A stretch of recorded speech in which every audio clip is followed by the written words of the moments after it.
Olá, estamos começando aqui mais uma edição do Questão de Opinião, um podcast de política, economia e de assuntos diversos sobre o poder aqui do Opinião Ceará. Nós estamos recebendo aqui hoje uma figura ilustre da política nacional, né, o ex-ministro José Dirceu. Vou falar ex-ministro para resumir um currículo muito vasto. E eu queria primeiro agradecer aqui a presença dos meus companheiros, né, o Roberto Maciel, que é o nosso colunista de política, aqui, jornalista também de longa data, a barba dele está denunciando, e o Felipe Barreto, né, repórter de política aqui do Opinião, para essa conversa aqui que vai ser muito enriquecedora e tudo. Queria dar as boas-vindas ao nosso convidado, José Dirceu. Muito obrigado, Delano. Eu agradeço a oportunidade de estar com vocês aqui, com o Felipe, com o Roberto. Sempre é bom conversar sobre política, né? O Brasil precisa de muita conversa sobre política, que há muita mistificação, principalmente a mistificação do mercado financeiro, que eu ando numa cruzada contra. Ministro, queria abrir aqui as questões, perguntando, inclusive, dentro da sua agenda aqui no Ceará, tem uma fala do senhor nessa segunda-feira, que é sobre os desafios do PT em 2025, né? Queria que você desse uma pincelada aí no que serão os principais desafios que você vê para o partido nesse próximo ano. Aliás, nesse ano que a gente já começou. Já começou e começou bem. Uhum. Realmente, o PT fez um congresso, um PED, como nós chamamos, processo de eleição direta, em 19. Em 23, não havia condições no entendimento da maioria, não no meu entendimento, mas da maioria, que era necessário prorrogar os mandatos e não fazer um processo de eleição direta de delegados e das direções. Porque no PT você pode eleger delegados que elegem a direção, ou você pode eleger a direção e delegados que definem a linha política, que é chamado processo de eleição direta, que o primeiro a ser eleito fui eu, pela quarta vez, né, presidente do PT, em 2001, que eu falei. Eu aceito se for um processo direto, e nós conseguimos. Eu espero que nesse ano a gente consiga envolver 1 milhão de filiados. É uma tarefa. Com o celular, tudo é possível, né? Com as redes, tudo é possível. Aliás, nós devíamos votar já no celular. Eu acabei de participar de eleições da OAB de São Paulo e Brasília, onde eu sou inscrito como advogado, e todo o processo foi pelo celular, e foi uma disputa política muito acirrada. E o Brasil mudou, o mundo mudou, né? O PT fez seu último encontro em 19, né? Apesar que em 23 houve um debate político, mas muito focado no pós-vitória do Lula, né? E nas tarefas do governo. O PT precisa fazer uma leitura do mundo atual e do Brasil, né? Vamos dizer assim, o Brasil pós-Bolsonaro, né? Porque ele está inelegível, né? O Brasil onde a direita tem maioria na Câmara e no Senado e ganhou as eleições municipais, vamos dizer assim, né? O Brasil onde o PT é governo pela quinta vez, mas enfrenta essas limitações, né, do governo não poder fazer reformas para viabilizar o seu programa de governo, principalmente a reforma tributária e do sistema bancário financeiro, que não pode nem falar, né, porque se vai falar vai dizer que já vai subir a inflação, o dólar vai subir, que tem nós estamos vivendo sob chantagem agora, né? E o PT precisa ler o mundo também, que o Trump vai assumir, será uma outra realidade, né, no mundo, está evidente isso já, pelo pouco que ele falou até agora, né, que vai transformar o Canadá no 51º estado, vai comprar a Groenlândia, vai reocupar o canal do Panamá, vai pôr ordem na América Latina, vai pôr 25% de tarifa para todos os países, 100% para a China, vai fazer o acordo de paz na Ucrânia. Então, um mundo novo, que a China, aliás, nós acabamos de assinar um acordo estratégico com a China de investimento, transferência de tecnologia, acabamos de sediar o G20, aprovamos um programa contra a fome a nível mundial fantástico, vamos presidir os BRICS em junho, julho, e vamos presidir a COP30. Os BRICS são um novo mundo, né? É a Ásia, é onde está hoje 80% da população mundial, entendeu? Onde está Xangai, que no fundo é a capital da Ásia. Então, o PT precisa se debruçar sobre isso e sobre o próprio PT, porque o PT se enfraqueceu muito em nível de organização, em grande parte porque de 13 a 19 nós sofremos um processo de repressão, não só legal, chamada guerra jurídica do mensalão Lava Jato, mas também quase que um apartheid, né? Uma segregação social. Em muitas cidades, estados do Brasil, você não podia sair na rua com os símbolos do PT. Né? E mesmo no Nordeste, onde o PT sempre foi mais forte, nós sofremos muitas restrições. A gente tem casos extremamente graves, como o do Marcelo, esqueci o sobrenome dele, lá em Foz do Iguaçu, que foi assassinado, um guarda municipal que foi assassinado porque estava fazendo uma festa privada na casa dele com o tema...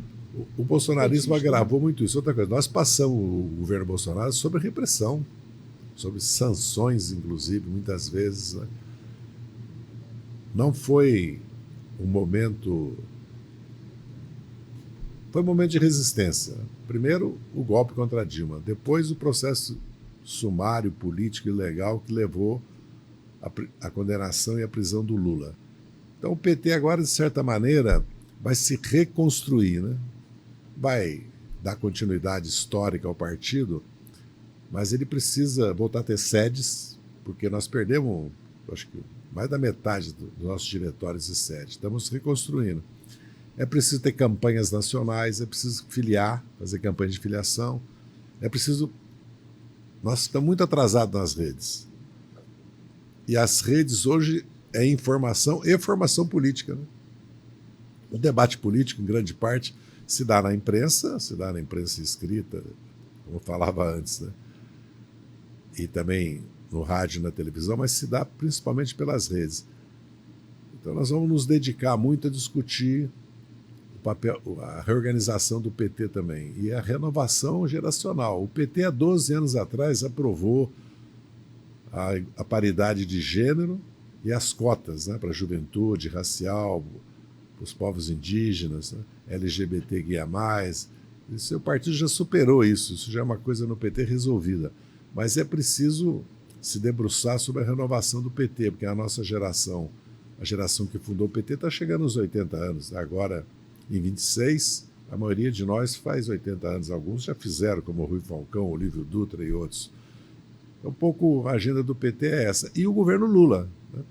Fazer um balanço desses 2 anos do governo Lula e das tarefas para os próximos 2 anos. O que já está acontecendo, de certa maneira, porque a própria conjuntura impõe tarefas novas. Nós estamos falando de pesquisa aqui agora, que a Opinião fez. Nós estamos vendo que a segurança pública e a saúde bate a nível municipal, podemos escolher qualquer cidade aqui do Ceará, né? A nível do estado do Ceará e a nível do Brasil. E a saúde também, segurança e saúde. E há algumas questões que ficaram evidentes. Nosso governo teve grandes avanços, principalmente fazer o país crescer, porque agora começou, né, essa coisa enlouquecedora que o Brasil não pode crescer. O Brasil não pode crescer, está faltando mão de obra, o Brasil não pode crescer, vai ter inflação. O plano de emprego é perigoso para o mercado. Né? Não pode, o Brasil não pode crescer. Que é uma coisa. Aliás, eu quero que os cearenses e as cearenses que estão nos ouvindo, que têm um pequeno negócio, que presta serviço, que trabalha todo dia, certo? Que tem pequenas empresas, seja na agricultura, seja na indústria, que é uma coisa... O problema do Brasil são os juros altos e a estrutura tributária errada, de ponta cabeça. Quem paga imposto é o povo. O 1% dos brasileiros que tem quase 1/3 da renda do país não paga imposto, e o povo paga imposto indireto, regressivo, pesa. Luz, água, telefone... É 30% de imposto, então, que agora vai ser resolvido em parte pelo ICMS, pelo IVA. Existe, você falou de juros altos, e existe agora uma perspectiva, uma expectativa de um diálogo melhor do comando da economia nacional com o Banco Central, com a mudança de gestão, enfim. Com o Galípolo, né? Com o Galípolo, Gabriel Galípolo, né? Então, qual é a sua avaliação dessa situação e dessa expectativa de diálogo melhor? Eu não sou muito otimista, não. Porque o Banco Central está preso ao Focus, está preso à meta de 3% e está preso a uma expectativa que o mercado impôs ao país. Autonomia. Lógico, ele tem autonomia e independência relativa, porque ele depende do mercado. Ali uma roda giratória de personagens que passam pelo Banco Central e depois vão para os grandes fundos, os grandes bancos, e se apoia na própria expectativa e avaliação do mercado para dizer se a inflação vai subir ou não, né? Precisava mudar isso. Mas, independente disso, certo? Por que eu sou pessimista? Porque se criou a expectativa que, se não fizer superávit fiscal, certo? E não reduzir a relação dívida-PIB, certo? A dívida vai explodir, a inflação vai explodir, o que não é verdade. O Brasil tem a inflação do padrão mundial hoje. Tem uma dívida pública muito mais baixa, metade da maioria dos países, porque os países do G7, os Estados Unidos têm dívida pública de 120%, déficit público de 6,5%. Que o secretário do Tesouro Novo, que é o da Fazenda lá, quer reduzir para 3%. O Brasil está discutindo 0,25%, 0,5%, aí parece que o mundo vai acabar. A dívida pública brasileira, o problema dela não é o tamanho dela, é o juro que nós pagamos, mas só nós pagamos esse juro no mundo. O juro no mundo, até alguns anos atrás, era negativo. A Alemanha pagava menos 0,25 se você comprasse um título público alemão. A Europa tem a tolerância de 2,5% de déficit público e de dívida pública, se não me engano, até 75%. Mas a maioria dos países tem 120%, todos os países do G7. Mas pagam 1,5%, nós pagamos 8%, 10%. Veja bem, se você abrir o jornal hoje, você vai encontrar, eu tenho até aqui no celular, você vai encontrar fundos oferecendo para você comprar títulos dele, IPCA mais 16,5%. Pensa bem, que dá mais de 20%. Agora, como é que eles vão pagar 20%? Porque a Selic está 13%, porque se a Selic tivesse 8 e 9, eles quebravam. Então, como é que pode um país onde você pode comprar um título e ganhar 20%? Se você aplica 10 milhões, você ganha 2 milhões no final do ano? Então, tem alguma coisa muito errada. Nós não podemos continuar com o capital financeiro e se apropriando da renda da indústria, do comércio, do serviço, das famílias, do assalariado, porque ele vai comprar um bem, uma mesa como essa, vai comprar um relógio, vai comprar um óculos, paga 30% de juro. Os bancos trabalham com um spread bancário de 24%, 28%. A cada 4 anos o banco ganha igual o patrimônio que tinha antes.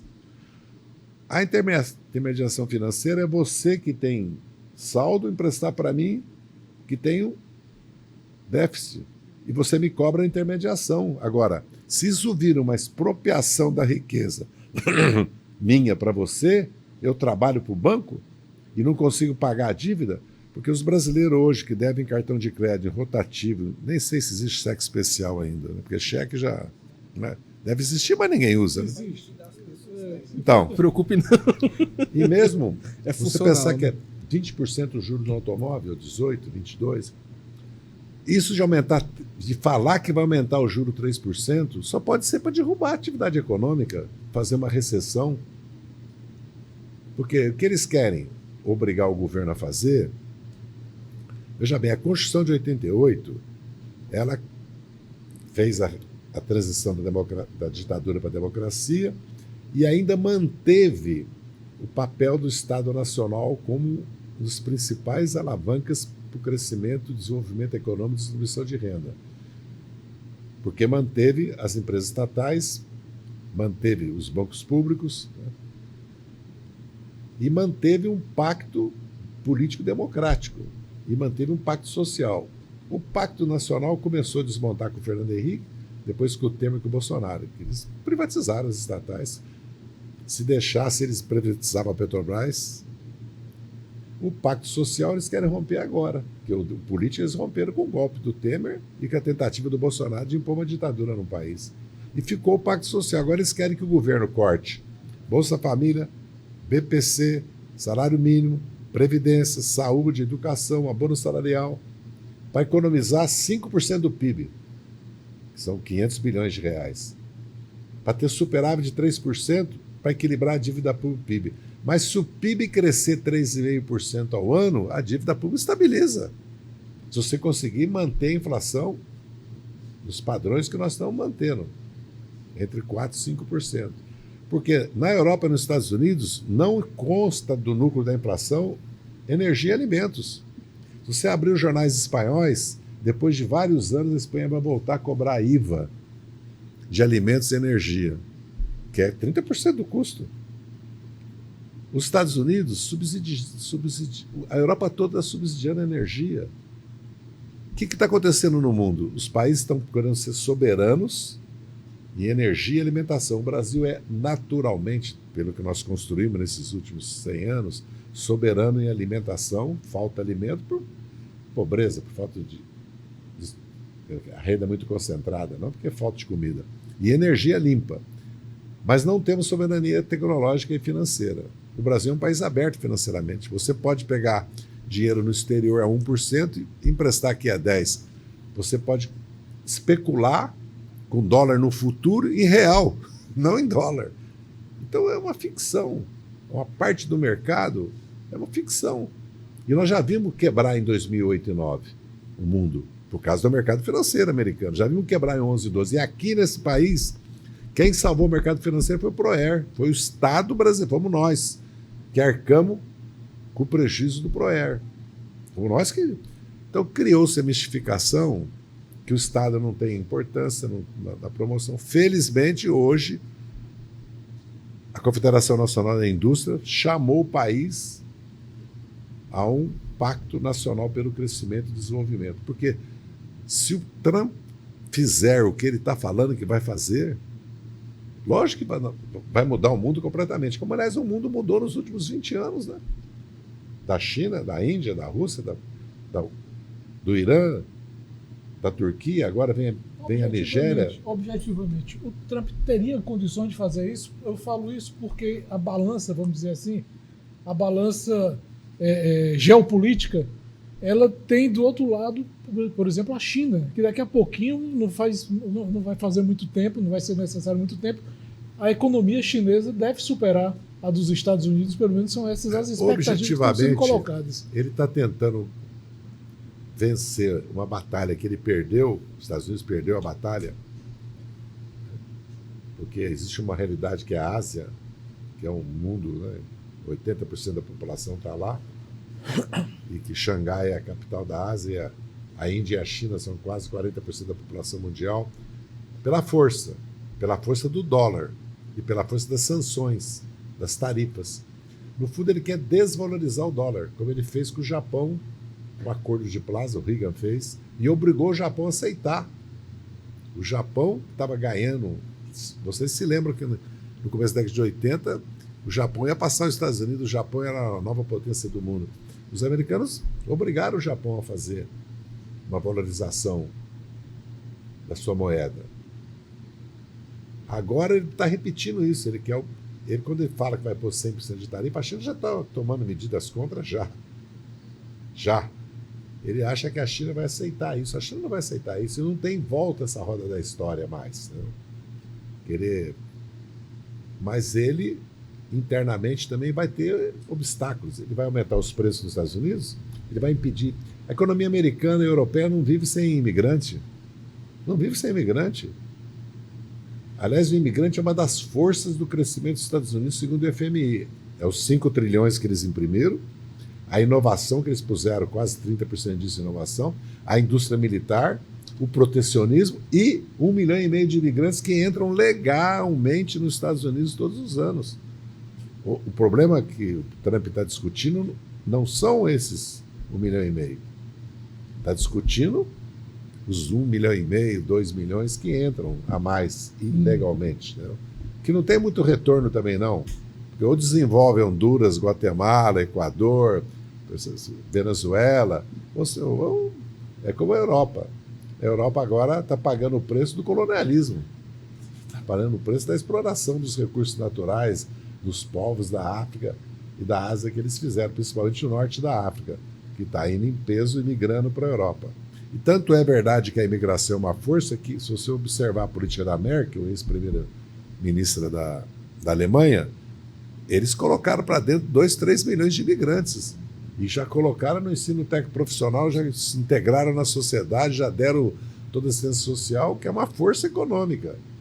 Então, eu não vejo que ele possa fazer isso, porque os preços vão subir, vai ter inflação, vai ter déficit público. Se ele vier de novo, baixar imposto, entendeu? E ele vai colocar restrições. Se você conversar com qualquer americano, qualquer brasileiro que vive, ou brasileira que vive nos Estados Unidos, vão falar para você, mas você vai no supermercado, vai na loja americana, é tudo importado. Você vê o americano, compra tudo pelo celular da China, entendeu? Então, ele quer dar marcha ré no mundo que não existe mais. Lógico, esses países estão procurando se autoproteger do ponto de vista, inclusive, legal, porque nos Estados Unidos, na Grã-Bretanha, na Espanha, hoje há proibições do capital árabe chinês comprar vários setores da empresa. Eles proíbem você atuar, como tentaram proibir a Huawei no Brasil, né? Lembra? Uhum. Tentaram proibir que o governo Lula fizesse o que é natural, né? Contratos com a Huawei, porque a tecnologia deles e o custo. Quer perguntar? Eu quero perguntar, ministro, mas eu quero, desculpa até voltar um pouco na conversa, mas eu quero falar sobre o momento do PT. Então, acho que se a sua pergunta for seguir na conversa... Não, acho que... Pronto. Felipe, eu queria perguntar, ministro, aqui no Ceará, eu digo Ceará porque a gente acompanha mais, né? Mas nós temos visto o partido no momento de formar novas lideranças, né? De filiando ou prefeitos que se elegeram, ou então de puxadores de votos. Mas as filiações, às vezes, acontecem sob críticas dos petistas locais, né? Que dizem que esses novos filiados não são identificados com as pautas do partido. Enfim, na sua resposta à primeira pergunta, a pergunta do Delano, o senhor respondeu que é importante formar novas lideranças, mas eu queria saber até que ponto podem ocorrer essas filiações a despeito dessa identidade partidária desses filiados, né? Porque seria o partido crescer só por número, mas sem a identidade partidária, né? Como o senhor analisa toda essa questão? Há vários tipos de crescimento, né? Um crescimento eleitoral, que é o voto a mais, e também de filiação de lideranças que já existem e são de outros partidos. E há um crescimento de filiados, você filiar 10 mil filiados no PT do Ceará, como está acontecendo em todos os estados, há uma campanha de filiação grande no PT. O PT tem várias gerações. As gerações não pensam da mesma forma, não foram formados no mesmo mundo, nem nas mesmas doutrinas, vamos dizer assim. A minha geração foi formada sob o égide ainda da Revolução Russa, da Revolução Cubana, do marxismo-leninismo, né? Aqui no Brasil, da luta contra a ditadura. Meu filho, vou falar porque é um exemplo bem concreto, que é deputado federal pelo Paraná, governou a cidade onde eu vivi clandestino durante 6 anos. O Zeca já é uma geração que não foi formado sobre essa cultura, porque o PT, vamos lembrar, ele é uma conjunção de trabalhadores e lideranças de trabalhadores, chamado sindicalismo autêntico, que surgiu contra o peleguismo, contra os sindicatos oficialistas, vamos dizer assim, durante a ditadura, as comunidades de base, né, e pastorais da Teologia da Libertação, da Igreja do Povo, tudo, e setores da esquerda marxista, trotskista, ou da academia, ou de intelectuais, artistas. Então já era um partido que nunca foi marxista-leninista, nunca foi. Assim, doutrinariamente estou falando. Ainda que muitos setores era socialista, e é socialista. Então é natural que se filie ao PT pessoas que são de centro-esquerda, que são progressistas. Agora se criou um fake, que há um setor do PT que quer levar o PT para o centro, então, como se transformar o PT num partido de centro. Não. O que há é uma política de aliança com o centro para governar o Brasil, que é mais do que óbvia que ela é necessária. Aliás, eu já falei, muita gente me criticou, o governo do Lula é um governo de centro-esquerda com uma base de centro-direita. Se o PR, a União Brasil, o PSD, os republicanos participam do governo com o ministério, então nós temos que ver o seguinte... Isso tem como funcionar? Funciona dentro das possibilidades, das circunstâncias que nós governamos, porque a solução para isso é eleger 200 deputados da centro-esquerda e 30 senadores, porque aí estabiliza. Aí você pega um partido só e forma a maioria, que seria o ideal. A direita, se ganhar o governo, ela com 4 partidos tem 200 deputados, né? Se você pegar PP, União Brasil e PR, já são 160. Se você puser o PSD, que é improvável, mas se colocar, já dá 210. Nós não temos isso, nós temos 130. Veja bem, são 300 votos da direita sem os 90 do PL, e sem os 130 nossos, 50 senadores. Então o Lula governa, porque qual é o objetivo do governo do Lula? Vamos pensar historicamente, no período que nós vivemos, a realidade, no mundo e no Brasil. Qual é a situação no mundo? Avanço da extrema-direita, não é isso? Avanço da guerra, o risco do nacionalismo, do protecionismo, e já está instalada uma guerra tecnológica comercial entre a China e os Estados Unidos. E é uma tentativa de desconstruir governos que levou a Rússia a invadir a Ucrânia, porque começaram a cercar a Rússia. Independente que nós não podemos apoiar uma guerra como essa, porque a nossa Constituição, a verdade é essa, e a Rússia está se transformando. Em 24 anos, o Putin pegou a Rússia destruída, não se pagava pensão para os aposentados, não se pagava soldo para os soldados, para os oficiais. O país estava destruído economicamente e transformou a Rússia no que ela era antes. Hoje a Rússia é autossuficiente em proteína, cereais, não depende do mercado financeiro internacional, tem uma riqueza, tem reserva. Sequestrar as reservas da Rússia, ela tem de novo. O rublo é estável, não tem inflação na Rússia, o país está crescendo 7%, 8% ao ano e vai transformar numa nova China do tamanho, e tem 17,5 milhões de quilômetros quadrados e uma riqueza, e tem um mercado de 3 bilhões de pessoas na Ásia. Entendeu? Então não precisa do Ocidente, chamado Ocidente, que é 20% da humanidade. Então são realidades novas, que nós precisamos atentar para isso. O Lula ganhou a eleição em minoria no parlamento. Ganhou a eleição com um grande ascenso da direita no Brasil e da extrema-direita. E uma extrema-direita que quer dar um golpe e impor a ditadura. Então o país precisa se crescer e desenvolver. Para isso ele precisa resolver problemas estruturais, mas precisa uma maioria no parlamento que nós não temos. Então o primeiro objetivo do PT é o partido se fortalecer, crescer, se ampliar, para ter um peso parlamentar que permita avançar nas reformas que vão fazer. Como a direita quer voltar para o governo, já está dizendo, o Tarcísio já anuncia que vai fazer isso, para vender a Petrobras, o Banco do Brasil, o Banco do Nordeste, Caixa Econômica, privatizar o ensino, a educação, que é a visão que eles têm, como o Milei está fazendo na Argentina. Então, são caminhos. E o caminho deles é os Estados Unidos. O Bolsonaro foi bater continência para a bandeira americana e foi beijar a mão do Trump, está de novo correndo atrás do Trump. Falou I love you, né? O Brasil é um país que nós não dependemos, todo mundo depende de todo mundo no mundo de hoje, não só do ponto de vista comercial, tecnológico, inclusive porque a humanidade precisa ter algum tipo de governo mundial, né? Apesar de todos os problemas que a ONU tem, seria a ONU, né? Que não está sendo, mas seria. Então, dentro desse cenário é que o Lula governa. Então, quais são os objetivos nossos? Por exemplo, agora. Está claro que o problema das inundações, dos incêndios, é um problema grave, junto com o narcotráfico e o crime organizado na Amazônia. Então, o Brasil precisa priorizar esse problema. Precisa se juntar com os países do Pacto da Amazônia para impedir que aumente a devastação da Amazônia, o desequilíbrio do mundo, praticamente, e o problema do crime organizado. Outro problema, segurança pública, é um problema sério. Terceiro, a educação brasileira e a tecnologia tem que dar um salto. Nós precisamos nos apropriar da tecnologia, da inteligência artificial, da robótica. E o Brasil precisa se reindustrializar, porque a agricultura brasileira, estou repetindo isso à exaustão, estou ficando até chato, tudo ela importa, fertilizante, agrotóxico, produtos fármacos. 85% dos IVAs, que são a base da produção farmacêutica brasileira, é importado da Índia.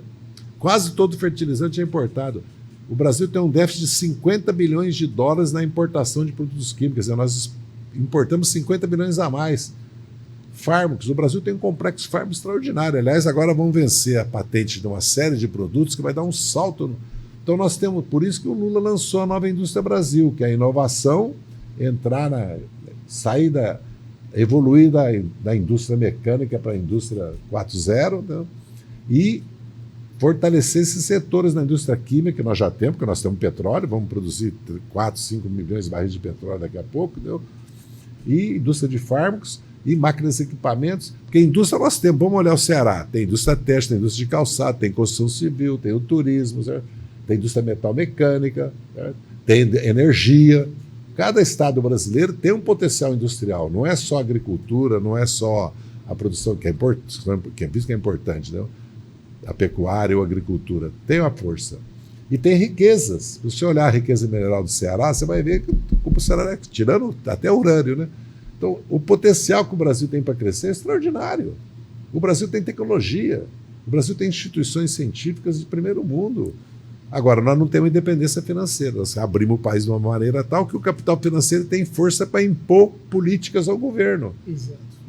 Você falou dessa questão da necessidade, né, assim, do PT realmente ter uma presença maior, né, de eleger mais, que você falou. Eu fico pensando assim, me parece que hoje a gente tem tá muito reduzido esse quadro dos partidos de esquerda com expressão, né? Assim, o PCdoB parece que é um partido que encolheu muito nas últimas décadas. Eu vou falar dele, inclusive, hoje em dia. Antigamente era meio que um parceiro, uma dobradinha, às vezes que tinha uns ruídos, mas era um parceiro até forte do PT. Você tem ali o PSOL, que é um partido que faz barulho e tudo, é um partido de esquerda, mas é um partido que também não compõe exatamente com o PT e tudo, assim, não é muita responsabilidade você ter um país, no caso, um país pluripartidário como o nosso, a gente ficar meio que, a esquerda ficar meio que num único partido, ter esse partido grande? Concordo. E vejo com muita preocupação, porque o PDT e o PSB perderam a metade das bancadas, né? E as bancadas não são assim tão de centro-esquerda, né? Nas tensões dentro desses partidos a gente vê. O PSB tem o João Campos, tem Pernambuco, e agora tem o senador, ex-governador Cid Gomes, que são duas forças políticas importantes, e o PSB pode fazer uma reorganização nacional e talvez dobrar a bancada de novo para 30, 40 deputados, que seria muito importante. O PDT vive aquela crise, né, pós-Brizola, vamos dizer assim, né? E está com muita dificuldade no país todo. O PCdoB perdeu metade da sua bancada. A Rede e o PV são partidos muito pequenos, simbólicos, importantes, porque tem uma liderança como a Marina, evidentemente, e o PV tem a simbologia da questão verde, mas perdeu muito disso. Não sei se aqui no Ceará Sim. como é, perdeu muito disso. E o PSOL é o PSOL, né? É um partido importante, combativo, mas ele, de certa maneira, vamos dizer assim, como dizia minha mãe, encruou, né? Você está fazendo o bolo... Sai daqui, menino, você vai me encruar esse bolo, sai daqui, fecha essa porta, era que a mãe da gente gritava pra gente. Deixa eu terminar de fazer isso aqui. Então, um pouco... Agora, é uma força política importante, porque é jovem, importante porque tem uma agenda que é... Eu discuto muito essa questão da agenda, porque eu acho que essa agenda hoje é mundial, é da Rede Globo, é das grandes empresas. Diversidade, igualdade racial, de gênero, ambiente... combater a pobreza. Se você pegar qualquer grande empresa aqui no Ceará hoje, tem uma diretoria, um compliance para vigiar a diretoria se ela está cumprindo. É o ESG, né? É isso. Então, lógico que é importante, porque hoje mesmo, se você abrir o jornal, tem um assassinato bárbaro, né, de uma jovem pelo ex-companheiro, né, que esfaqueou ela até matar. Então, há um problema grave de feminicídio no Brasil, de violência contra a mulher, há muito racismo estrutural. Agora, o ensino brasileiro, a legislação brasileira, o judiciário brasileiro, a mídia brasileira já incorporou isso, a luta contra a devastação do meio ambiente, contra qualquer tipo de degradação do meio ambiente, a luta contra o racismo, contra a homofobia, contra o machismo, está incorporado. Inclusive, ninguém nega que o Brasil tem um problema social gravíssimo de pobre e de pobreza. Tanto é que o governo do Lula foi muito elogiado porque voltou a reduzir a fome. E você olhar o programa do governo do Humano, está lá uma coisa importante que é combater a fome. Né? E mais no estado, porque a gente lembra que dos estados, se eu posso estar enganado, dos estados do Nordeste, o mais pobre é o Ceará em termos de recursos, né, naturais. Quantos por cento aqui é realmente sertão aqui, é realmente 50% está aqui do Nordeste todo, praticamente, né? Então, hoje a tecnologia permite que os estados todos produzam alimentos, produzam fruta, porque tem irrigação, você tem hoje métodos, a Embrapa desenvolve a semente, o Brasil não tem limite tecnológico, quer dizer, mas ele não tem soberania tecnológica ainda, porque ele não entrou na economia, né? Apesar que nós temos ainda a robótica já aqui e tudo. Então, os desafios do governo Lula, eles estão na conjuntura atual. Não é tarefa do governo Lula, certo? Ele não tem maioria para isso, certo? Fazer determinadas reformas. O que ele pode forçar no limite é mudar o imposto de renda, lucros de dividendos, como já mudou fundos exclusivos, offshore, fez reforma importante, porque tem algumas mudanças que nós fizemos, não acredita, no desenrola, foram muito importantes para o país, né? O Pronamp mesmo, a volta do Pronamp, e tem outros que nós não tivemos maioria para evitar e estamos pagando agora, que é essa história do desconto na folha, que já devia ter acabado há muito tempo, porque você apoiar a Previdência Social em descontar na folha de pagamento conforme o emprego que você tem, lógico que é o IVA ou o imposto especial, por exemplo, imposto sobre a gasolina, então, uma CID nova para cobrir a Previdência e tirar totalmente da folha de pagamento das empresas, né? E o PS também, que nós voltamos a prorrogar. Aí está custando uns 40, 50 bilhões que está faltando. Agora, se nós pensar que nós estamos discutindo 40, 50 bilhões e pagamos de juro 1 trilhão, vamos tirar a correção inflacionária disso. Vamos supor que a gente paga 500 bilhões. Então, se baixar o juro pela metade, você economiza 250 bilhões. Não estaríamos discutindo nada disso. O Brasil teria mais 100 bilhões para investir. Porque hoje o governo faz um esforço tremendo para investir nas obras paradas de saúde e educação e na infraestrutura rodoviária, principalmente do país, porque a ferroviária, tirando a Transnordestina, é mais investimento privado, e também a hidroviária também é muito mais investimento privado, e a portuária também, e um esforço tremendo para que a Petrobras invista 110 bilhões, que o BNH, a Caixa Econômica financie o Minha Casa Minha Vida, o BNDES financie, porque o saneamento todo está sendo financiado pelo BNDES, viu? É concessão, é privado, mas quem financia é o governo. Para ver, porque não há razão nenhuma para o Brasil parar de crescer. Tem demanda de alimento, tem 20 milhões de pessoas que passam necessidade, 70 milhões de brasileiros têm que duplicar seu padrão de vida, é só olhar. Nós precisamos modernizar a infraestrutura, temos que substituir a importação de tudo isso que nós falamos aqui da agricultura. E o Brasil tem tudo para crescer. O problema do Brasil está na concentração de renda, no juro alto e na estrutura tributária. Mas isso aí não se resolve em passe de mágica, né? Tem todo um processo, e às vezes lento e às vezes doloroso, para ser cumprido. Você precisa de uma continuidade política administrativa, 2, 3 governos para enfrentar esses problemas. Agora, o Brasil não vai parar de crescer. Eu aposto com quem quiser que o ano que vem vai ser 2,5, 3. Esse ano, 2,5, 3. Quantos anos a gente recuou com Temer e Bolsonaro? Não, nós perdemos o fio da história, né? Porque quando você vem num projeto de desenvolvimento e você corta aquilo para ir para outro rumo, né? Não deu certo. Primeiro não deu certo politicamente, porque o Bolsonaro queria virar um ditador. O Temer era, né, prazo de validade, né? Porque ele veio por um golpe parlamentar, né, jurídico, e o mandato dele terminava. E ele, na verdade, passou todo o governo dele para não sofrer impeachment, né? Na verdade, foi isso. Aliás, depois foi preso, inclusive, daquela maneira ilegal, autoritária, que fizeram escandalosa, aquele escândalo que queriam criar, daquela prisão dele, entendeu? É injusta totalmente, evidentemente. Então, esse é um problema, porque nós perdemos a continuidade. E é o seguinte, governar é resolver crise. Governar é resolver problemas. Os governos estão sempre sobre o risco de crises mundiais, né? O Fernando Henrique teve isso, a Dilma teve. Aí começa a apontar os erros da Dilma. Mas ninguém lembra que o Fernando Henrique teve um apagão, quebrou o Brasil 2 vezes, e teve uma coisa que hoje eles não discutem, que nós tivemos câmbio fixo durante anos. Quer dizer, você podia importar tudo que você quisesse, destruiu quase grande parte da indústria, e o Fernando Henrique aumentou em 7% a carga tributária, dobrou a dívida pública comparado com o PIB, porque pagou 27,5% de juros 3 anos, que é uma coisa louca, né? Ainda vendeu um patrimônio que valia 1 trilhão por 100, 150 bilhões, que foram as privatizações que foram feitas. Então, quando se fala dos erros do governo da Dilma, é verdade, o governo do Lula vai ter erros? Vai, todo governo tem. Agora, precisa ver o resultado final.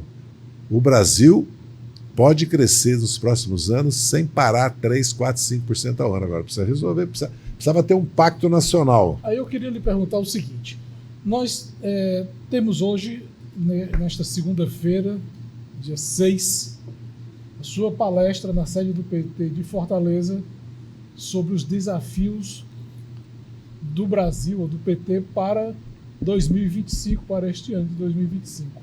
E eu lhe pergunto, e para 2026? O desafio é reeleger o Lula e dar continuidade ao programa que nós temos, que está muito claro, que é a Nova Indústria Brasil, o PAC, a transição energética, e esses desafios que eu citei aqui.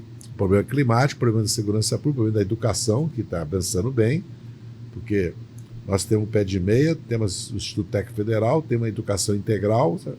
E temos uma retomada do desenvolvimento, do crescimento da pesquisa das universidades, que houve Vamos lembrar que nós passamos 7 anos desmontando o Ministério da Cultura, da Ciência e Tecnologia, Ministério da Saúde, da Educação. Foi uma devastação da administração pública brasileira.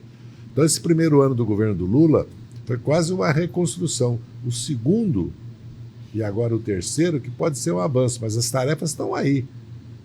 Nós vamos ter que enfrentar esses problemas. Por isso que fizeram essa PEC da segurança.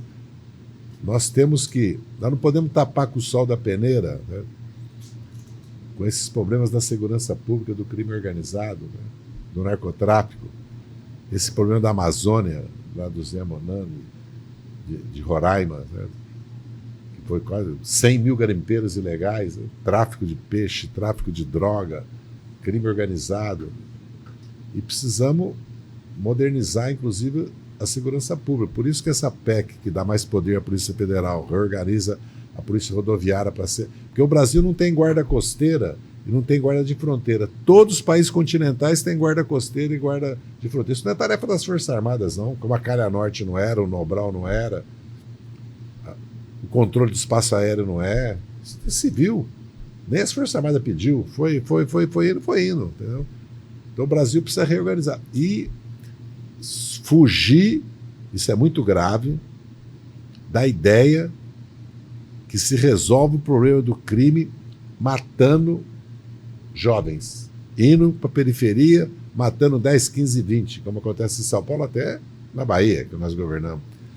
Nós já tivemos experiência da Polícia Mineira Capixaba, ninguém lembra o que era. Era o Esquadrão da Morte. Depois veio o Esquadrão da Morte mesmo, que veio misturado com a ditadura. Depois veio Rota na Rua. Depois veio Tropa da Elite. Não resolveu, gente. Nós vamos nos iludir de novo agora que essas operações delegadas, Operação Verão, que desce a tropa, mata 30, 40, isso é propaganda, isso é uma fake news que custa ilegal e criminosa. O que resolve o problema de segurança pública é primeiro, mudar as polícias.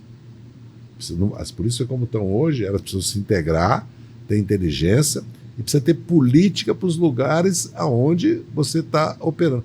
Porque as UPPs que o governo do Rio instalou, junto com a ação social, a ação empresarial, a ação de investimentos, eram corretas. O que levou ao fracasso? A cúpula da tropa de elite estava envolvida com o narcotráfico. Ninguém fala nada quando fala de combate ao narcotráfico. Um dos problemas é o conluio em setores da polícia com o narcotráfico. Em São Paulo agora, como eles cometeram o erro de assassinar o delator que operava no mercado financeiro para o PCC, dentro de um órgão, dentro de um espaço federal, a Polícia Federal foi investigar, descobriu o quê?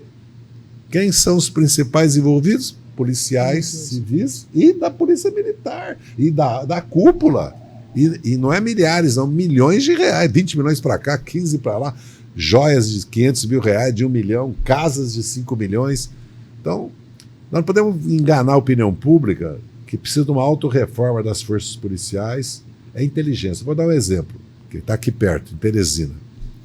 O governador Rafael Fonteles estava pressionado pela opinião pública da cidade e pela população, porque celular significava que você ia perder teu celular. O que ele fez? Ele pôs tropa na rua, mandou invadir vila, não. Infiltração e inteligência.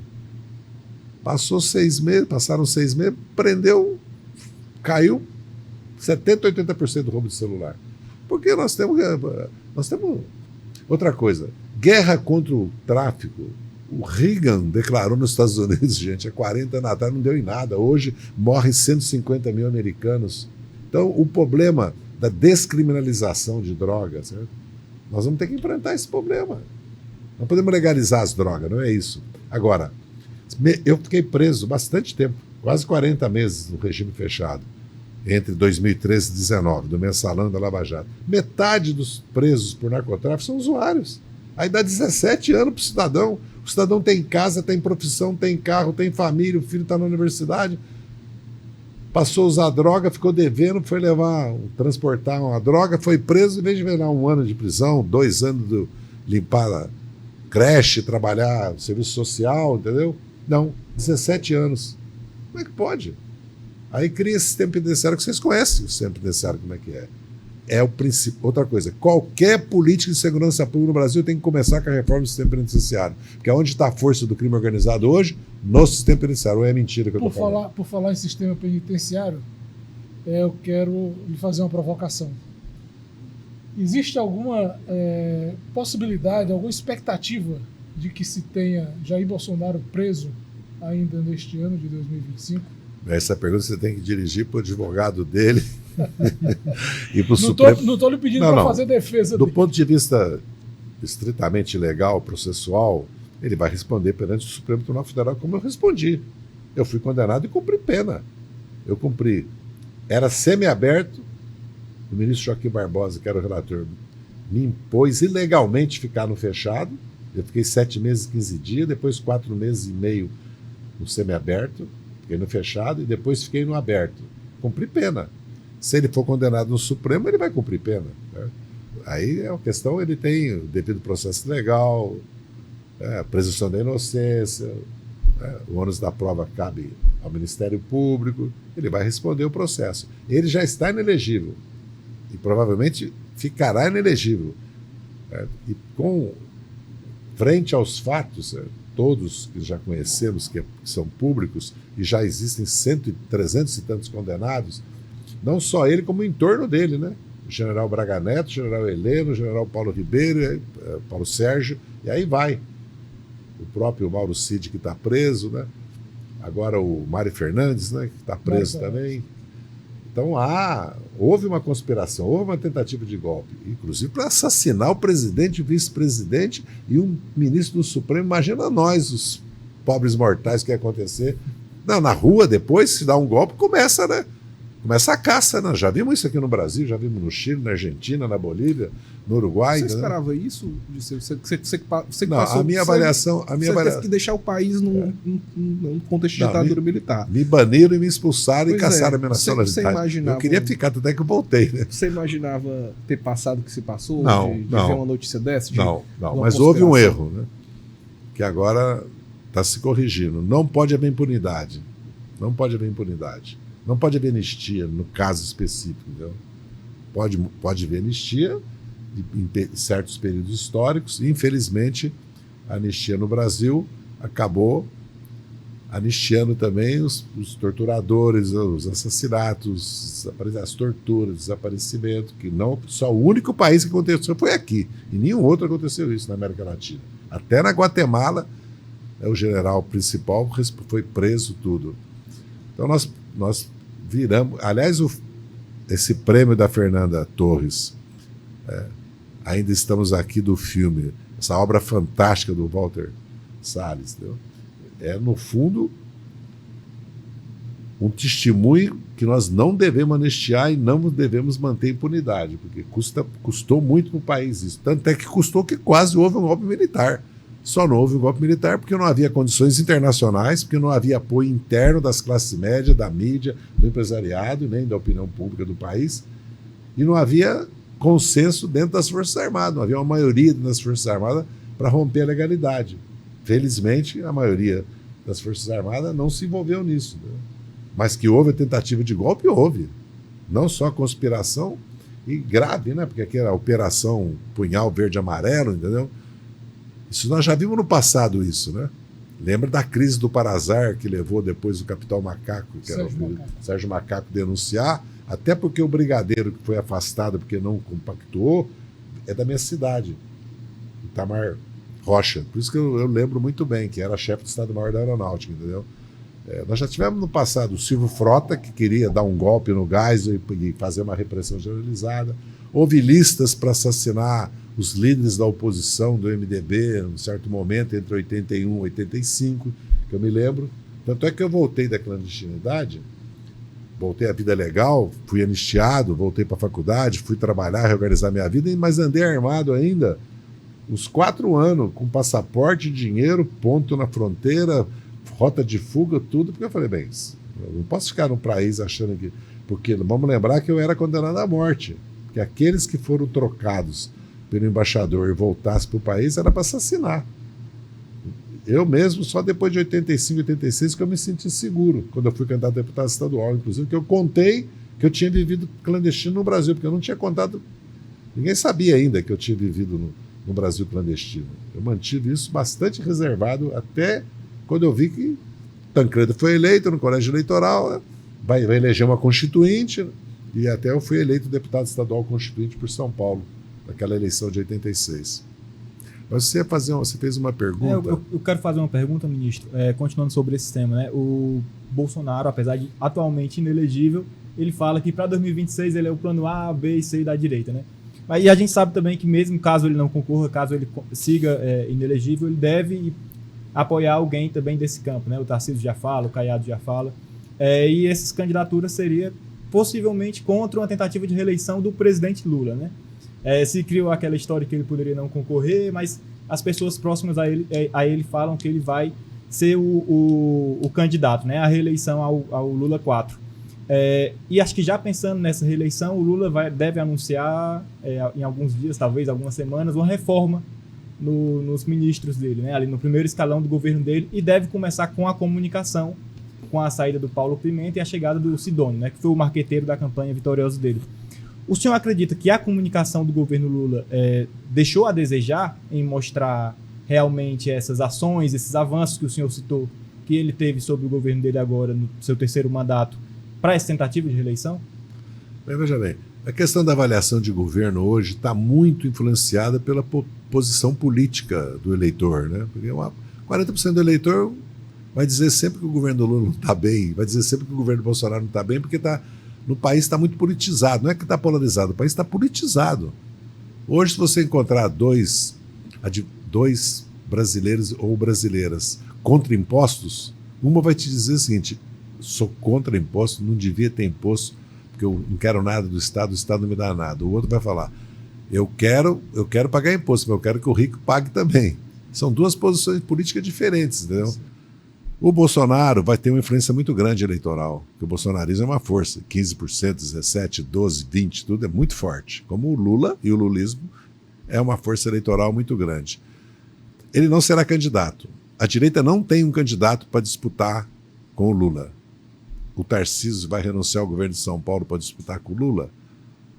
Todo mundo vai abrir mão para ele?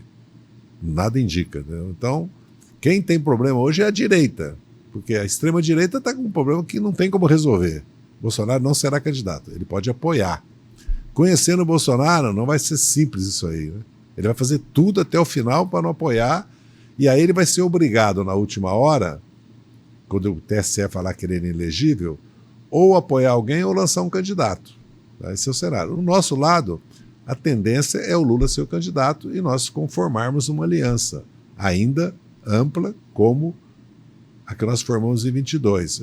O resultado eleitoral será, como em 22, muito difícil, porque o país está bastante consolidado, os blocos de centro-direita e centro-esquerda, entendeu? O Lula ganhou porque uma parcela do eleitor liberal de direita, democrático, votou nele, nós sabemos disso. Vamos lembrar que o Bolsonaro perdeu 4 milhões de votos em São Paulo e 7 no Sudeste. E o Bolsonaro cresceu no Nordeste, vocês sabem disso. Certo? Então é uma eleição ainda imprevisível.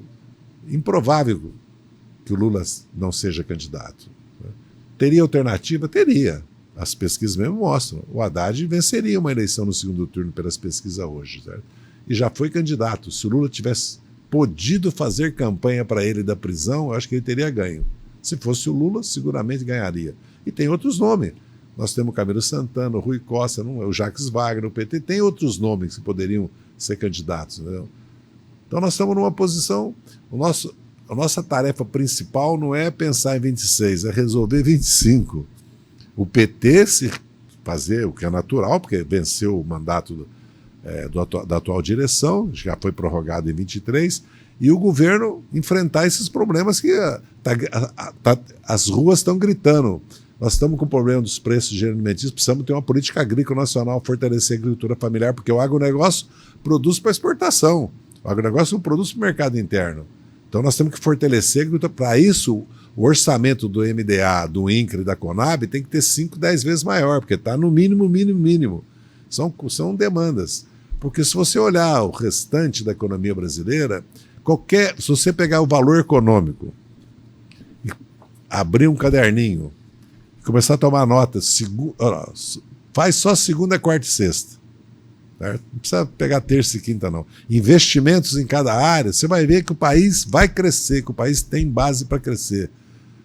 Além dos programas que eu já citei aqui, em todos os setores, agora mesmo eu estava olhando o setor energético, ou de saneamento, ou de portos, qualquer um, ou eólica e solar, ou mesmo a indústria, certo? Se você olhar aqui no Ceará, pegar os setores industriais, todo mundo está com... Porque tem demanda, porque nós temos demanda, porque está crescendo o emprego, está crescendo a massa salarial e está crescendo a renda real.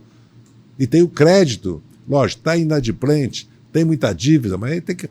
Em vez de nós ir resolvendo os problemas, nós estamos numa filosofia que tem que parar de crescer, fazer recessão, fazer superávit, para eles ganharem 20% ao ano no mercado financeiro. Não.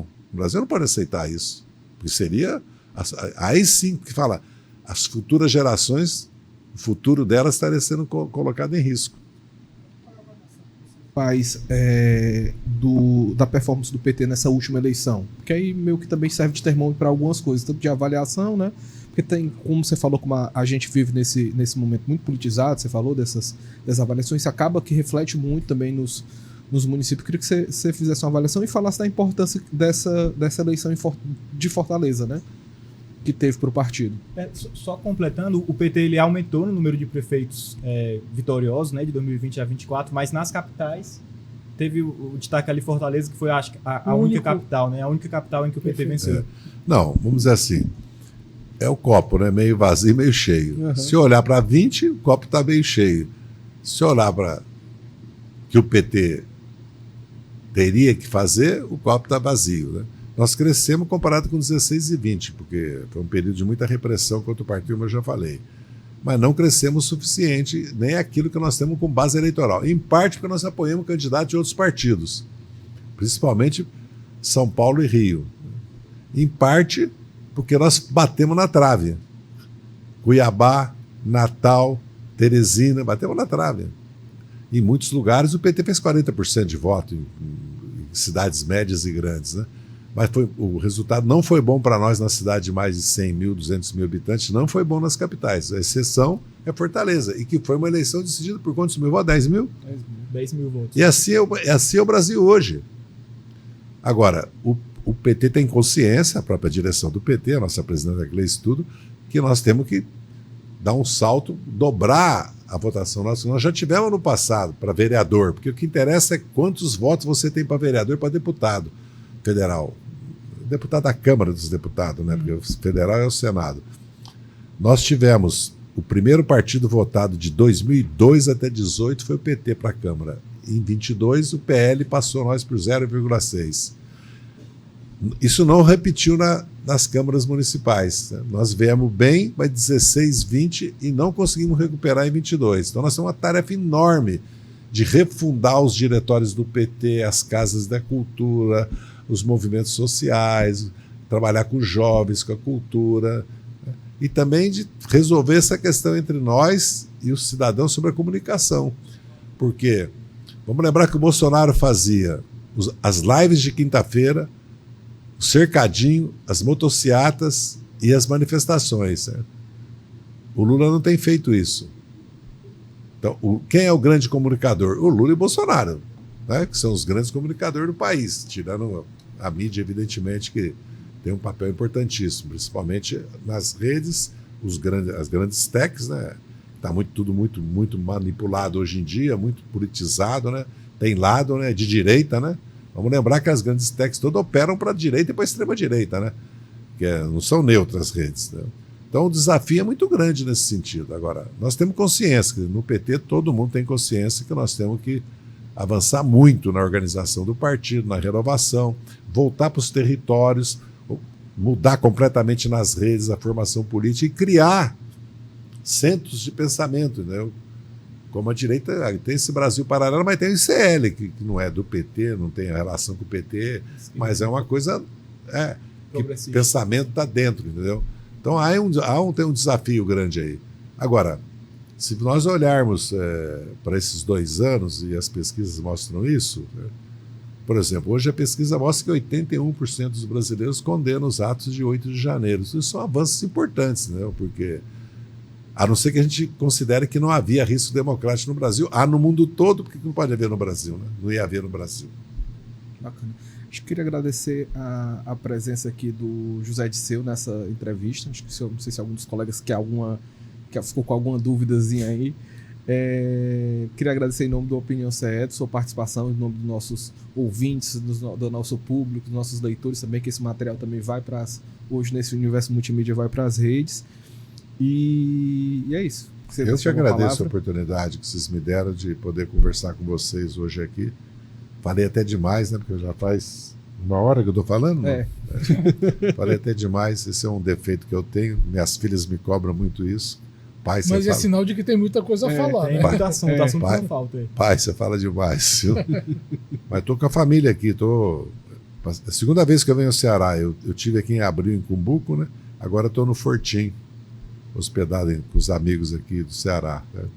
Já tive com o Zé Guimarães, que ele teve aqui para Brasília. Já tive com o meu, não só amigo, mas quase nosso professor Eudoro Santana, né? Que para nós é uma lenda, né?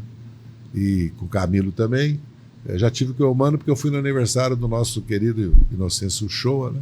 Eu vou almoçar agora com o César e com a Iris, com os pais do Bruno, né? Que são sociólogos, historiadores, são pensadores também.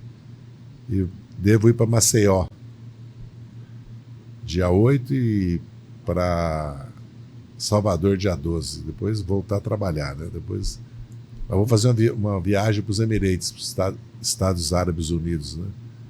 No final do mês agora de janeiro, a convite do governo. O bom é que a agenda de férias ela é permeada de política. Né? Mas eu vou fazer uma plenária lá em Maceió, vou reunir as lideranças, porque isso faz parte. Em Salvador também. Eu sou meio baiano, porque eu fui muitas vezes à Bahia esses anos todos aí. Eu saía da prisão e ia para Bahia, saía da prisão e ia para Bahia. Ia para Ilhéus, na casa do Newton Cruz, que aliás fez aniversário anteontem, um grande amigo meu. O Lula até esteve lá também, depois que saiu da prisão, esteve lá, visitou eles, tudo, que são amigos nossos lá. Ilhéus, que é uma cidade belíssima também. Aliás, o Ceará, em matéria de turismo, está de parabéns. Muito, tá. E vai crescer muito, porque eu até perguntei hoje qual é o peso dos paulistas no turismo, que só ganha dos cearenses. Né? A imagem é muito boa hoje do Ceará no Brasil todo, felizmente, né? Do Ceará. O ministro citou o Guimarães, eu queria fazer uma pergunta. Né? O Guimarães, futuro presidente do PT, né? Pode ser presidente do PT, eu já falei pessoalmente isso para ele numa reunião com os membros uma reunião jantar de amigos, né? Nós brigamos, nos divergimos tudo, mas felizmente entre nós todos temos boas relações, né?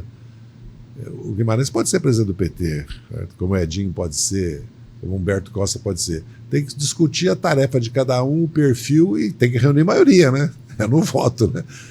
Nós estamos empenhados na eleição do Edinho, mas isso não significa, em hipótese alguma, que se o Guimarães, dentro da nossa corrente, sair como candidato, eu vou fazer campanha para ele como eu faria para outro, entendeu? Nós trabalhamos juntos há 40 anos. O Guimarães é líder do governo, tem uma experiência fantástica política, tem todas as condições de presidir o PT. Mas ele tem uma possibilidade grande de ser eleito senador, porque vai ter que coordenar a campanha do Lula, presidir o PT esse ano de 2005 e ser candidato ao Senado. Ele tem que tomar o PT, ele, o Eumano, o Camilo, as lideranças do PT aqui, tem que tomar uma decisão.